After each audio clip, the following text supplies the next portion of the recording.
اور ساتھ اس نے کہا کہ اس کو معلومات بھرپور نہیں تھی، یہ معلومات نہیں رکھتا تھا، غلط کہہ رہا ہے جو بھی اسٹیٹمنٹ دے رہا ہے۔ اس شخص نے اپنے استعفے میں لکھا، یہ بڑا کمپیٹنٹ افسر تھا، امریکی فوج کے لیے سرو کر چکا ہے، 11-12 محاذوں پہ ڈٹا رہا ہے اور گولڈ سٹار شوہر کہلاتا ہے۔ کیوں؟ کیونکہ شام میں داعش کے خلاف لڑتے ہوئے اس کی بیوی جاں بحق ہوئی تھی، اس کا نام شینن تھا۔ تو اس نے کہا یہ اسرائیل کی وجہ سے ہم جنگوں میں میں اور میری بیوی تعینات رہے، اور وہ تو اس میں ماری گئی، اور میں اس کا شوہر ہوں، وہ بھی اسرائیل کی جنگ کی وجہ سے ہوا۔ اور اس نے کہا میں حمایت نہیں کر سکتا اس جنگ کا، کیونکہ اگلی نسل کو جنگ میں دھکیلنا پرلے درجے کا برا آئیڈیا ہے، امریکی عوام کو اس سے کوئی فائدہ نہیں، اور امریکہ کو بدلے میں اس کے فوجی جاں بحق ہوئے ملیں گے۔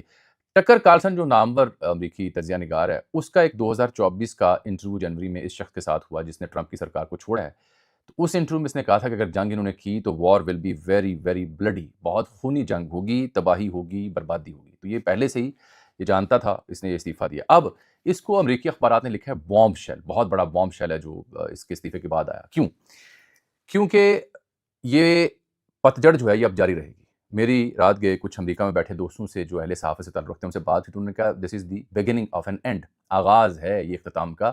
اب آپ دیکھیں گے کئی لوگ جو جنگ کے مخالف تھے وہ استعفیٰ دیں گے، آگے مڈ ٹرم بھی آ رہا ہے، ٹرمپ کی پاپولیرٹی بھی گری ہوئی ہے، اور پھر سپریم کورٹ نے بھی ٹیرف پہ ٹرمپ کو ٹھیک ٹھاک دھچکا دیا ہوا ہے، رئیس کثر جو شٹ ڈاؤن ہوا ہے گورنمنٹ کا وہ بھی ہے۔ تو ان 3-4 معاملات کو آپ ملائیں اور جنگ میں جھونکی جا رہا ہے تو اب پتے اور گریں گے۔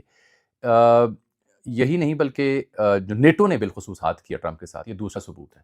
یہ ایران اگر ڈٹ کے نہ کھڑا رہتا تو نہ نیٹو پیچھے ہٹتا، نہ گلف ممالک کی بس ہوتی، اور نہ یہ استعفے آتے۔ یہ ایران کی ثابت قدمی نے یہ نتائج برآمد کیے کہ وہ امریکہ جو کل تک کہہ رہا تھا کہ انکنڈیشنل سرنڈر کریں، وہ اب مدد مانگ رہا تھا کہ آپ نے ہرمز کھولنے کے لیے فلاں ممالک بھی ہیں۔ ٹرمپ نے انہیں بھی کھری کھری سنائی ہیں، ظاہری بات عادت سے مجبور ہے کہ آسٹریلیا، جرمنی، جاپان کا ذکر کیا، ساؤتھ کوریا کا، کہ یہ ممالک ہماری حمایت میں نہیں آ رہے اور ہمیں اس کی ضرورت بھی نہیں ہے۔ ساتھ ہی اس نے یہ کہہ دیا، پہلے بے بسی کا اظہار کیا، پھر کہتا ہے ہمیں اس کی ضرورت ہی نہیں ہے۔ اب اس استعفے اور نیٹو کے پیچھے ہٹنے کی وجہ سے، اور گلف کنٹریز جس کے بارے میں ٹرمپ نے عجیب دعویٰ کیا کہ یہ تو بہت حمایتی ہے جنگ کے، سعودیہ، قطر، یو اے ای، بحرین کی بھرپور حمایت ہے ایران کے خلاف جنگ میں۔ ہمارے دوست ممالک کبھی کہتے ہیں جنگ نہیں ہونی چاہیے، کبھی حمایت کرتے ہیں ٹرمپ کے بقول۔ یہ خود معاشی طور پر ہل کے رہ گئے ہیں، اور وہاں انسرٹینٹی آ گئی ہے، سرمایہ کاری نہیں آئے گی پیٹرو ڈالر کی وجہ سے، آئی ٹی سیکٹر کی وجہ سے، ڈیٹا سینٹر بنے ہوئے تھے امیزون کے اور دیگر، اور سیف ہیون سمجھا جاتا تھا، لوگ وہاں اپنی رقم پار کرتے تھے۔ تو ان ممالک کے مستقبل میں ان کے ہاں امن کیسا ہوگا اس کے اوپر مسلسل سوال لگ گیا، پیٹرو ڈالر اکانومی بھی رک گئی ہے، اور ان ممالک کی معیشت پر بھی گہرا اثر پڑ رہا ہے۔ تو اب یہ ادھر سے استعفے آئیں گے، ادھر سے نیٹو پیچھے ہٹی، ادھر سے گلف کنٹریز کی بس ہوگی، ٹرمپ کے دعوے اپنی جگہ ہوں، لیکن یہ 3 معاملات مل ملا کے ان کو اس جنگ میں مزید رگڑا دیں گے، اور ان کے پیچھے ہٹنا اور ایگزاسٹ ہونا آسان ہو جائے گا۔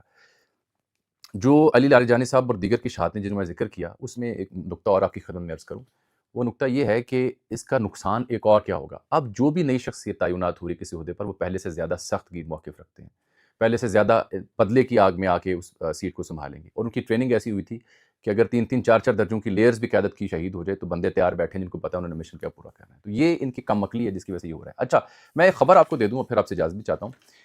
جو ان کا بڑا بحری بیڑا جس میں بڑا مان ہے، U S S Gerald R Ford, وہ سب سے بڑا جو بحری بیڑا ہے جنگی دنیا بھر کا، یہ جو آپ کو یاد ہوگا جو لوگ صبح کا میرا ویلاگ دیکھتے ہیں کہ ایک دفعہ ہم نے ویلاگ کیا تھا کہ انہوں نے اس جہاز کو ایران نے نشانہ بنایا اور وہاں آگ لگ گئی ہے اور وہ پیچھے دھکیل دیا گیا ہے۔ اتنا بڑا بحری بیڑا اگر وہ ٹھیک ہوتا تو وہ آپ نے ہرمز آ کے کھلوا لیتا۔ یہ ایک اور ثبوت۔ اس کو 12 مارچ کو لگی تھی آگ، خبر ہم نے دی کہ ایران نے ٹھوکا ہے، تو سینٹ کو ہم نے تب اسٹیٹمنٹ دی تھی کہ نہیں، یہ معمول کی کارروائی کے دوران، آپریشنل تیاریوں کے دوران اس میں آگ لگی ہے، اس پہ قابو پا لیا گیا، ایران کا کوئی میزائل یہاں نہیں آگے گرا۔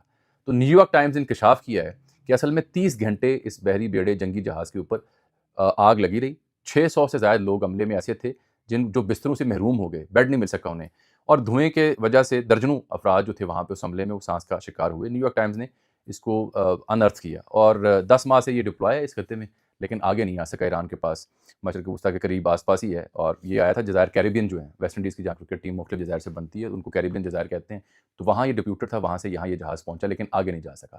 آپ نے ہرمز کے لیے یہ یو ایس ایس آر جو جیرلڈ آر فیلڈ ہے اور جو ابراہیم لنکن ہے وہ بھیجے ٹرمپ صاحب۔ اگر 100 سے زائد جہاز ایران کے تباہ کر دیا، نیوی کا بیڑا غرق کر دیا، تو جہاز پھر ایران کی مرضی سے گزرا ہے، پاکستان کا یا انڈیا کا یا چائنا کا یا کسی اور کا۔